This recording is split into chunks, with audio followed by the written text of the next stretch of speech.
It captures people's imagination, I think, first and foremost. Architecture does affect people in ways that maybe architects understand only after a building's built. People perceive architecture as simply being an object or a vessel within which people are housed. And that's clearly not what our sense of architecture is.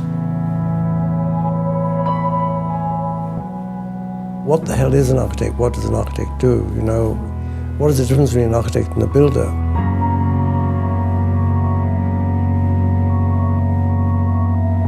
We concretize the world. We take human activities and we make manifest the physical structures that accommodate all manner of human activity.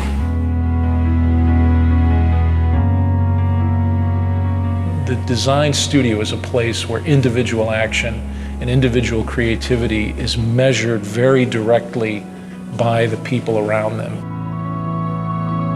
When students are doing their job, they're shifting the focus of how we're talking and thinking about architecture.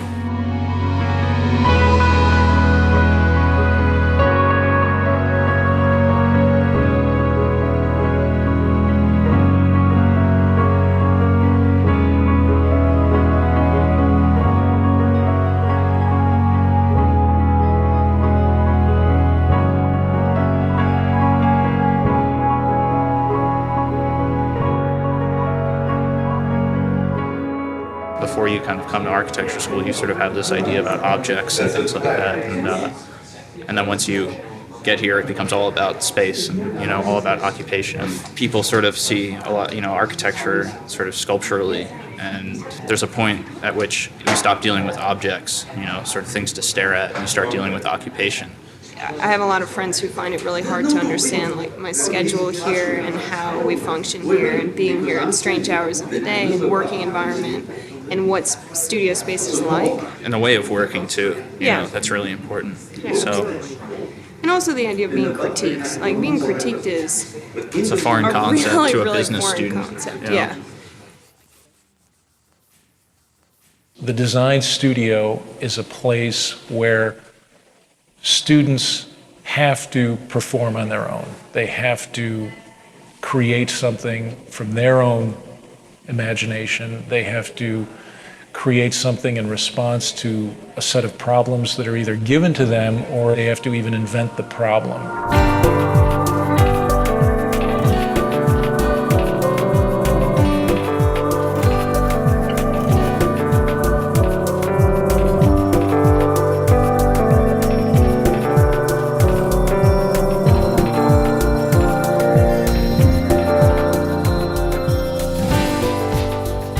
There's no other place that you can get this kind of culture. And we've been together for 5 years, like the whole group, right? So we know everybody.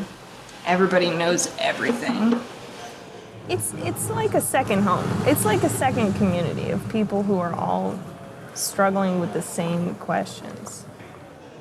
Now, when I worked at home, there was so much lacking in the projects. There's nobody to bounce things off of. The inspiration is at a minimum when you're on your own. Architecture education in US is one of the best because of this studio system. Always students hang around their own studio and talking, learning from others. That is the most important space for the education of architecture.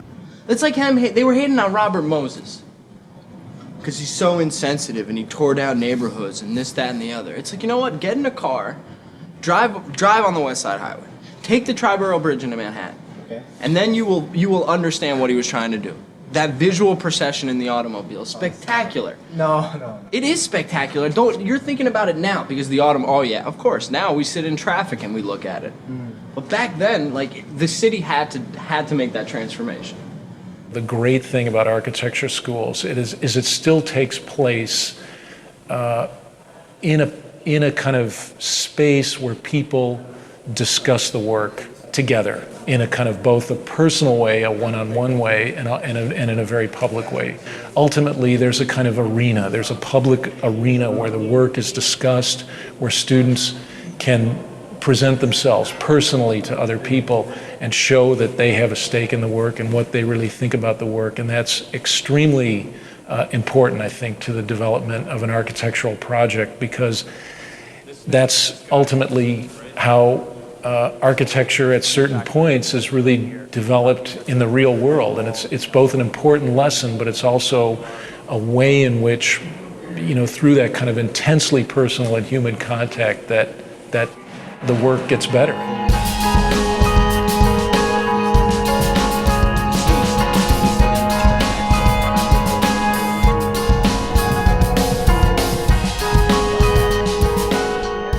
I think a lot of the culture of studio happens at the most random times, like the most random hours.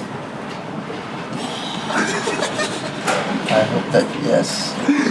I think the humor adds another level of energy, that you can bring. So you got moments where, we're all like joking around and we're doing the work and we're joking and we're vibing and whatever. Some guy will come in here like, well, that's why you guys don't get any work done because you're always doing the shit. And we're like, you. Go and do your project then and live in your little world by yourself. Because the humor brings the interaction and the interaction brings the energy and the energy creates an output between everybody, that we can all feed off of. Don't forget, Dave, the boss. Everyone stays late, everyone's hanging out and smoking cigarettes and drinking a lot of coffee and not really necessarily at your desk drawing or whatever. Architecture school is a really strange, specific environment. You can't possibly put that much work into something, like hours and hours on, one drawing or whatever, and make it be productive. You could tell an architect that it's due tomorrow and they'll put in the 12 hours and it might actually look the same as if they spent a whole week on it, I should have gone home earlier than I did because I just every 5 minutes I would take a little bit of glue and put it somewhere and then stop and figure out what the hell it is that I just did and then start over again. So I have this terrible thing that happens to me that I call the design high, where I can't fall asleep because I can't stop thinking about my project. And it's I get home and the whole walk home I'm exhausted. And as soon as I brush my teeth and wash my face and get into bed, I need to go back to studio. Your health is kind of put on hold to make room for your ideas. Architects are masochists in some ways. You're in there to all hours of the night. You're cutting yourself at 3 o'clock in the morning. You're rushing to the hospital to get stitched. I mean, you're putting these models together that you're tearing apart and then putting them together again. And then you're going through this iterative process of evaluation that is incredibly personal, but yet also very public. And you're constantly putting yourself on display, opening yourself up to attack and criticism. I mean, it's intense. Why would you subject yourself to that and put yourself through that if you didn't love it?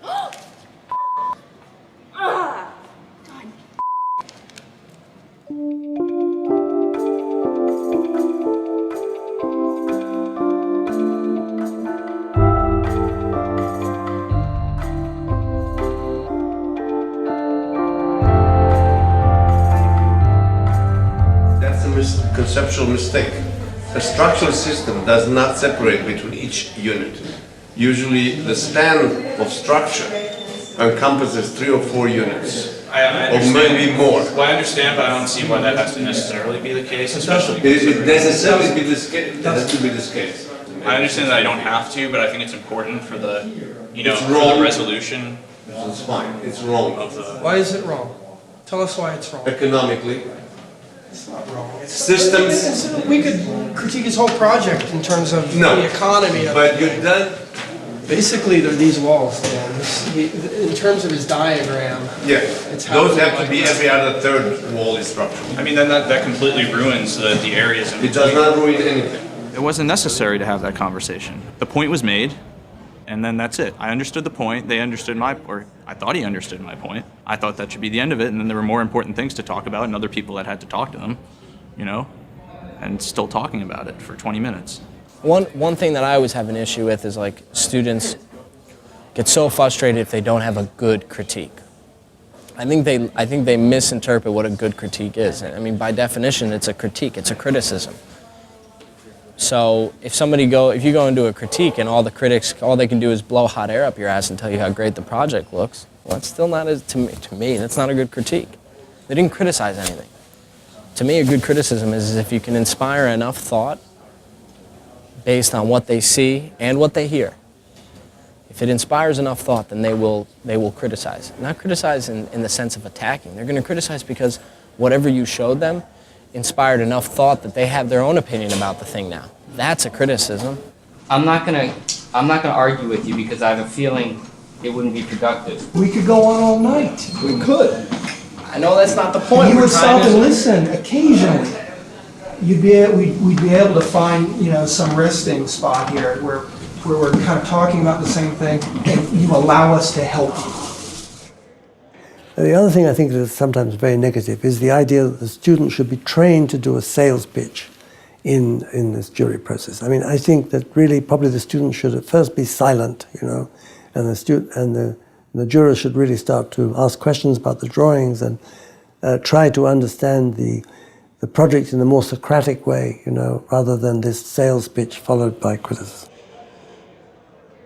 If you're a smart architecture student, you're listening very closely because you're not only interested in how that work is coming out of you, but also how other people are seeing it.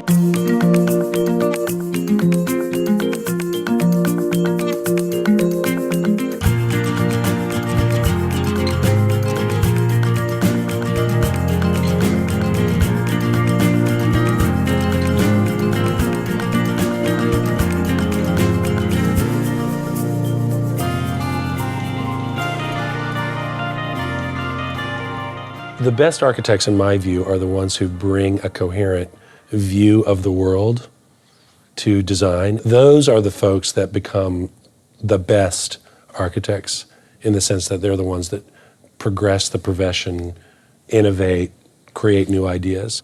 The most important thing about being an architect is learning how to think clearly. You have to be able to think clearly to practice architecture. There's a tendency to see people as singular. If you're artistic, you're not practical. If you're practical, you're not artistic. That's totally preposterous. I mean, architecture is embedded in both worlds. And if anything, architecture is the connective tissue between these two kind of spheres. And it'd be impossible to live in one or the other. One, you'd be practical and never produce a piece of work of any interest. The other, you'd be producing work that has no meaning or no connectivity. I think design requires a certain kind of smartness that holds those schizophrenic views simultaneously in one's thinking. Even as a young person, you know whether you can do that. And as you mature, it's quite rewarding to have those opposing views in your mind at all times. There's not just one role for an architect. There are all different kinds of contributions an architect can make in the culture. The question of what's a good architect, I think that there are many different perspectives that come at a project as it's developing. And what's important for the architect is to be able to listen to people outside of themselves and take that and then give something of themselves to a project and make something incredibly unique and wonderful. It has to be a person who's really willing to learn in a way that architects need to learn, which is they need to learn something every day for the rest of their lives. You've got to be, in a sense, kind of driven by that, in a sense, kind of inner force. But I think you also have to have the ability to kind of work through something and to be able to look at particular problems and be able to kind of listen and learn and examine with great patience some of those questions. So again, it's a kind of left brain, right brain kind of dichotomy that is, constantly, those demands are constantly placed on you as an architect. There are other disciplines that bring other things to the table, but I think our ability to envision or imagine something that is not there, it's almost spooky to people. This notion that you can look at a site or look at a parking lot and see a building there, I think it's extraordinary. It's an extraordinary skill, and we are one of the few disciplines that can do that. I would not trade for anything the skill set that I learned in school, because it's very, very, very unique to our discipline, and that's what we bring to the table.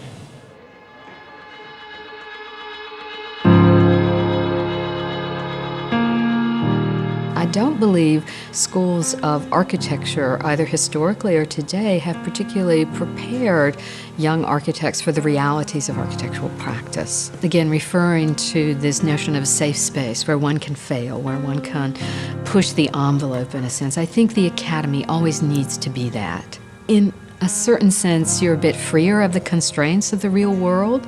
We need to understand that those constraints also have to be brought into the academy so students can begin dealing with them and dealing with them in an inventive and creative way. I think the academy should be a kind of idealized space, but it also has to be a kind of laboratory, a testing ground for the real world. And I don't think we're so good with the latter. I mean, we are still that ivory tower. Sometimes I think we lose a little bit of the reality of what our job is and what our profession is really about. I think people really forget the reality of what it's going to be like to be working as professionals. Architecture school is really unique because it's probably the only time that many of architecture students get to work on their own projects, because after that architecture is basically a service industry. I think that the profession is a lot different from the education in that you never work alone. It's hard to design an entire building by yourself. There's always other people that you have to network with or design with or consult.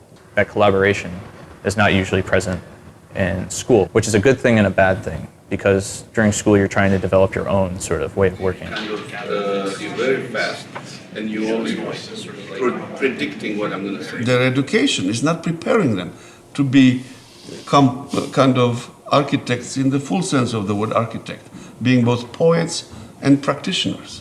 They are wonderful, they're talented, they're smart.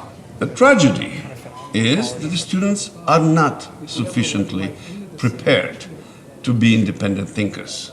They either function at the poetic level or they function at the pragmatic level. The two shall never meet.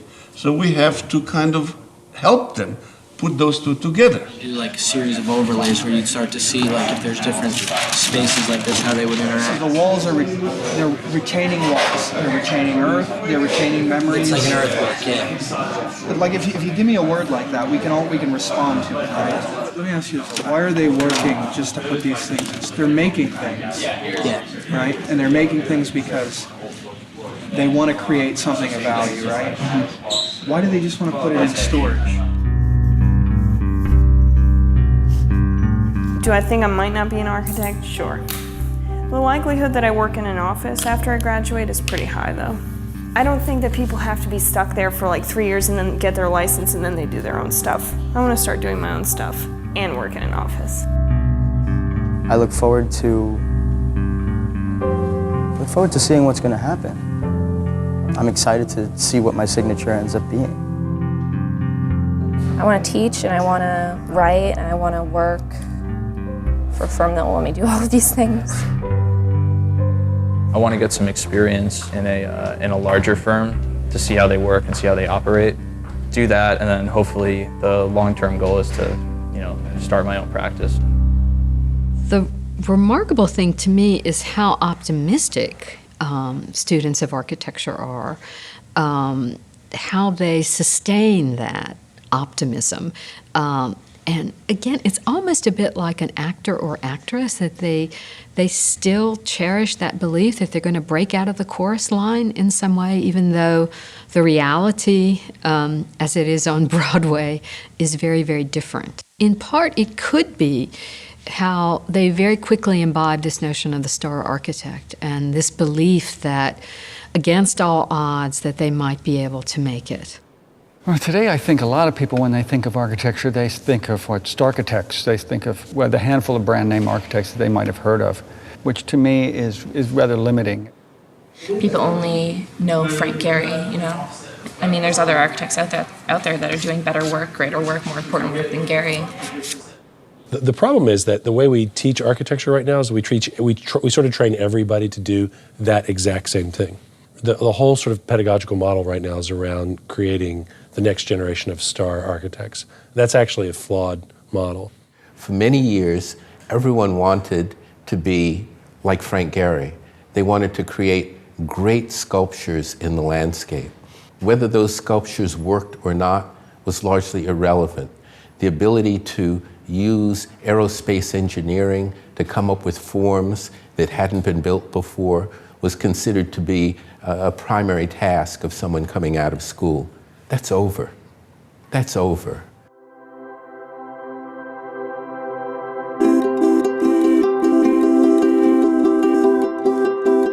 I would argue that this current generation of beginning students of architecture have the capacity to reshape a world like we've never seen before. And they need to have access to as much technology and as much discourse, meaningful discourse surrounding these techniques and these tools so that they're fully prepared to go out into the world in the future to do something positive and productive.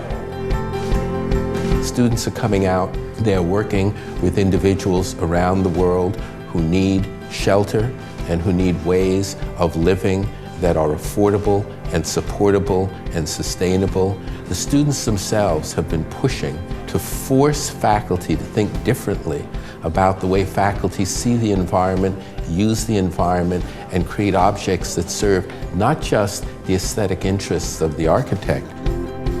It's fundamentally an optimistic profession. You don't go into architecture if you're a pessimist, if you don't actually believe that the world can get better. So I think you've got a bunch of optimists that go into this design profession who actually believe that their buildings are going to make the difference in somebody's life. I think that the built environment is something that people have such an appreciation for. If you don't care about this, then like, what do you care about? It's about understanding human behavior, human desire, human want. Architecture is what you experience in your daily life on the street, the space of the street, how you navigate the street, how you relate to the buildings around you.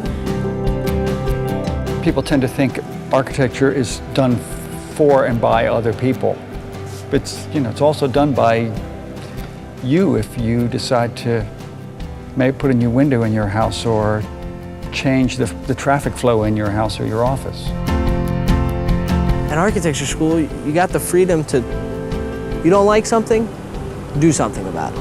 That's what they told you for 5 years. Do something about it. Doesn't matter what, just do something about it. The school is kind of about a way of thinking, and what you're going to do in architecture school is not what you think it's going to be, you know? That you're not going to go in there and be designing colonial homes and things like that.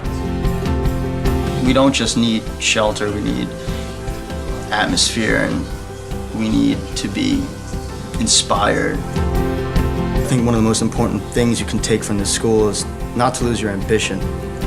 It's not just, 4 walls and a roof. There's more into it. There's like a life to it that I think we get here, and we should really take with us everywhere you go. You're gonna come to architecture school. I hope you understand the creative process. I hope you understand the transformation that your mind and body and psyches is gonna go through. Because there is nothing absolute about this.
What do you think about that, Mr. Doc Boy? Yeah, making a movie, huh? Right. Yeah, sure you are. Yo, where did